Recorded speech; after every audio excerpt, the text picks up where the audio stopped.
여러분 반갑습니다. 시촌입니다. 자, 오늘 함께 공부해 볼 경매물건은 바로 이 집입니다. 멋지죠? 사실 이 집은 여러분과 한번 같이 공부를 한 바가 있습니다. 자, 우리는 2022년 2월 26일 최저가가 2천만 원인 이 매각길 이전에 공부를 했었어요. 당시에 저는 시초는 이 경매물건은 위험이 있는 것 같아요 라고 말씀을 드렸는데 5월 23일 날 최저가가 981만 원일 때 두 분이 응찰을 하셨고 1,050만 원에 낙찰이 됐습니다. 하지만 결국에는 미납, 그러니까 보증금은 98만 1,000원 정도 됐겠죠. 약 100만 원 돈. 크다면 크고 작다면 작은 돈인데 이제 미납했기 때문에 보증금 100만 원 정도를 이제 몰수당했습니다. 날린 거죠. 그리고 이제 많은 사람들이 그 위험성을 알아차렸는지 계속 유찰이 돼서 현재 480만 원 정도 최저가가 형성되어 있습니다. 와, 이 집이 400만 원이면 살만하네, 싸네, 내가 한번 낙찰 받아볼까? 이런 생각하실 수 있는데 한번 영상 보고 고민하고 생각해 봤으면 좋겠어요. 과연 이 집을 1,000만 원에 낙찰받는 낙찰자는 왜 미납을 했을까요? 바로 살펴보도록 하겠습니다. 집을 도로에서 바라본 모습이에요. 여기는 강원도 원주시 소초면 영동고속도로에 보면은 소초 졸음쉼터라고 있어요. 지도로 볼게요. 여기가 경매물건, 자 여기가 영동고속도로 원주 IC, 소초 졸음쉼터는 좀 더 올라가야지 있습니다. 이쪽이 소초면이고 여기가 원주 시내. 원주 시내와의 접근성은 굉장히 좋아요. 여기 치악산이 보이고요. 자연과 도시가 같이 있는 그런 곳에 경매물건이 위치하고 있어요. 자, 이렇게 마을길을 통해서 경매물건에 도착하게 되는데 우선 집을 보면은 여기 보세요. 집이 약간 이제 무너지는 모습이 보입니다. 안쪽에 보면은 이제 황토 벽돌로 집을 지은 것 같은데 요 밖에 외벽은 벌써 떨어져 나갔고 안에도 좀 이렇게 부실해 보이죠? 집을 앞에서 본 모습이고 옆에서 돌아본 모습입니다. 자, 뒤쪽에서 보시면은 요 뒤쪽에 여기도 다 무너져가지고 외벽은 떨어져 있고 요 안에 뭐 황토 벽돌이 단단하게 견디고 있는지 모르겠습니다. 안정성에 물음표가 들죠. 이 집에 살 수 있을까? 무너지는 거 아니야?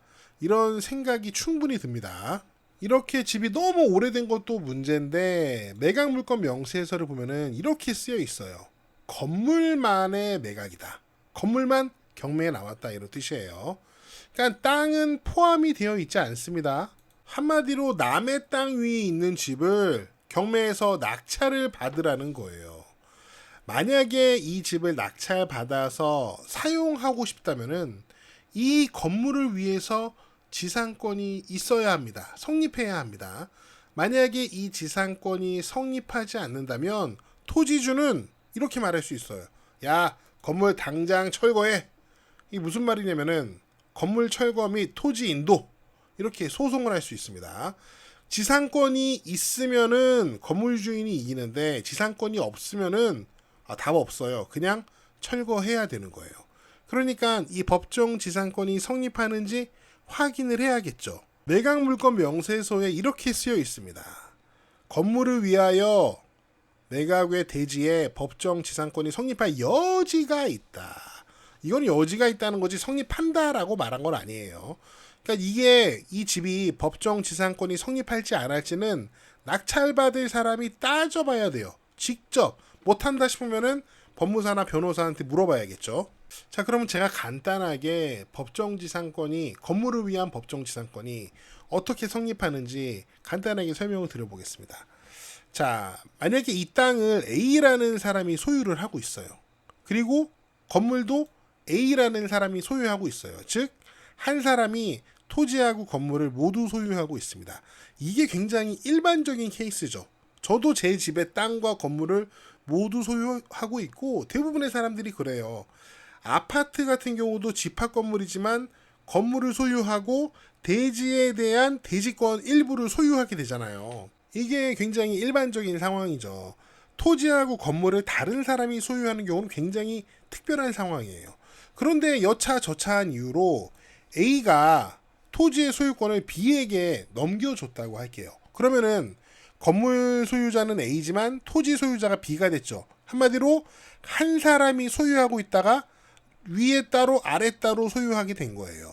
이럴 때 법정 지상권이 성립할 여지가 발생합니다. 근데 A에게 있던 토지 소유권이 B에게 넘어갔는데 이렇게 넘어간 원인이 토지에 대한 저당권 실행, 임의경매. 그러니까 무슨 얘기냐면은 A가 토지를 담보로 대출을 받았어요. 그런데 원리금을 납부하지 않으면은 그 저당권자는 저당권을 실행해서 임의경매를 실행할 수 있습니다. 이런 상황에서 만약에 B가 낙찰을 받았다는 거예요. 이럴 때는 민법 366조에서 말하는 법정지상권이 성립할 수 있습니다. 그러니까 민법에서 말하는 법정지상권이 성립을 한다는 거죠. 그런데 이 민법에서 인정하는 법정지상권이 성립하기 위해서는 저당권 설정 당시에 건물이 있어야 합니다. 돈을 빌려줬을 때 그때 건물이 있어야 돼요. 그러면은 법정지상권이 성립하는데 만약에 저당권 설정할 때 그때 당시에 건물이 없었다면 그때는 법정지상권이 성립하지 않아요. 쉽게 생각하면 이런 겁니다. 저당권 설정 당시에 건물이 있었어요. 그러니까 건물이 있는데도 저당권자는 돈을 빌려준 거죠. 그러니까 야 저당권자 너 건물이 있는 거 알고도 돈을 빌려줬어? 그러면 건물이 먼저야. 이렇게 되는 거고. 그 다음 저당권 설정 당시에 건물이 없었으면은 건물을 위한 법정지상권이 성립하지 않습니다. 쉽게 말해서 야 건축주, 건물주 너 토지에 저당권이 있는 거 알고도 건물을 지었어?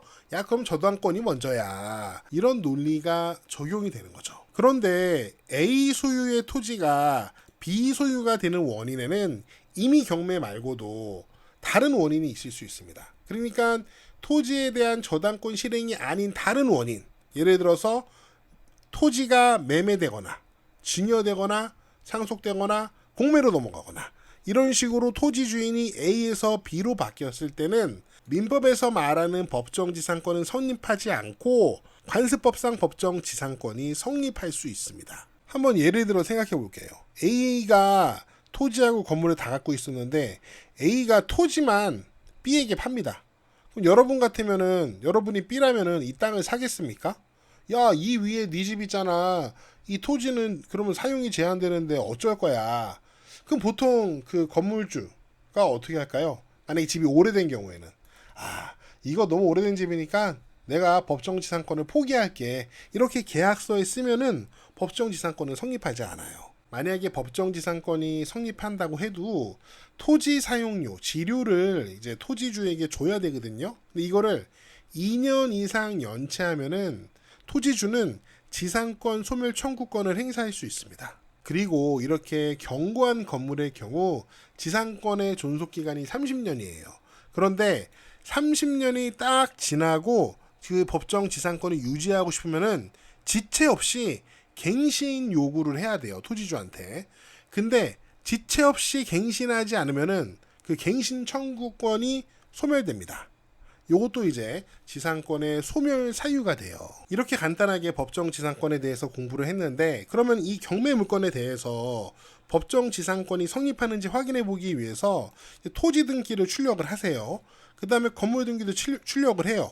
딱 양쪽에 놓고 소유자가 동일했었는지 우선 확인을 해야 돼요. 우선 성립하기 위해서는 건물주하고 토지주가 같았던 적이 있어야 하거든요.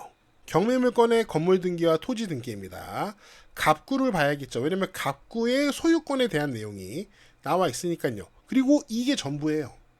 자, 건물 등기를 보면은 이 소유자가 현재 소유자, 현재 건물주입니다. 이 건물주가 1990년에 이 집을 샀다고 되어 있네요. 등기 원인에. 자, 그럼 토지 등기에서 그러면 현재 건물주의 이름이 있는지 확인해 봐야겠죠. 여기 1995년에 땅을 산 사람은 모르는 사람이에요. B고요. 2004년에 다시 땅이 팔렸는데 C에게 넘어갔습니다. 또 다른 사람이에요. 이게 전부입니다. 자, 그러니까 이 현재 등기만 봤을 때는 현 건물주가 토지를 소유했던 기록은 없어요. 근데 이 앞에 이 1995년 이전의 등기를 확인하기 위해서는 여러분이 폐쇄 등기를 열람을 해봐야 됩니다. 근데 요거는 그냥 인터넷에서 바로 열람할 수 있는 게 아니고 여러분이 열람 신청을 하셔야 돼요. 귀찮아요. 자, 어떻게 하는 거냐면은 인터넷 등기소에 가면은 등기 열람 발급이 있는데 여기를 클릭하시면은 메뉴가 이렇게 펼쳐집니다. 여기 쭉 내려오면은 폐쇄 등기부 등 발급 예약이라고 되어 있죠. 여기서 예약을 해놓고 등기소에 직접 방문해서 그 폐쇄 등기부를 발급받아서 확인을 해야 되는 거예요. 저는 이 토지의 폐쇄 등기를 열람해 보진 않았습니다. 근데 만약에 열람을 했는데 현 건물주가 B가 토지를 소유하기 이전에 토지를 소유했을 수도 있겠죠. 현 건물주가 1990년도에 건물과 토지를 모두 샀을 수도 있겠죠. 뭐 그거는 확인을 해봐야 됩니다. 현재 우리가 확인할 수 있는 등기만 보면은 토지주와 건물주가 같은 적이 없었기 때문에 법정 지상권이 성립하지 않을 것 같은데 폐쇄 등기를 확인해서 그 이전의 소유 관계를 확인하면 내용이 다를 수도 있습니다. 그런데 여러분 생각해 보세요. 여러분이 만약에 B라고 생각해 보세요. 여러분은 건물이 지어져 있는 땅을 사는데, 매매로 사는데 법정지상권이 포기되지 않은 건물이 있는 그 땅을 여러분 살 건가요?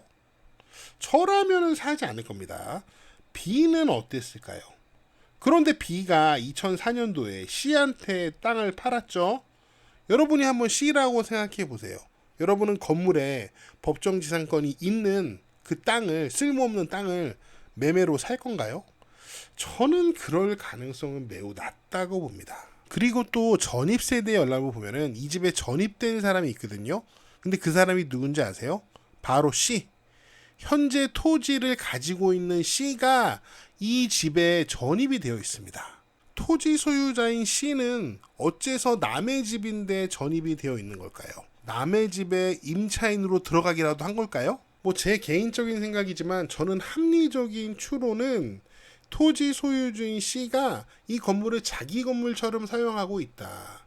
그러니까 애초에 이 집은 아마도 법정지상권이 포기된 집으로 토지가 거래된 것 같다라고 우리가 추론하는 게 더 합리적인 것 같아요. 그래서 저는 아마도 그런 이유로 낙찰자가 이 집의 법정지상권이 성립하지 않는구나, 이거 내가 매수하면은 철거해야 되는구나, 이런 거를 좀 뒤늦게 깨닫고 미납을 하지 않았을까, 저는 그렇게 추측을 해봅니다. 물론 이 역시 어디까지나 저의 추측이기 때문에 사실과 다를 수 있습니다.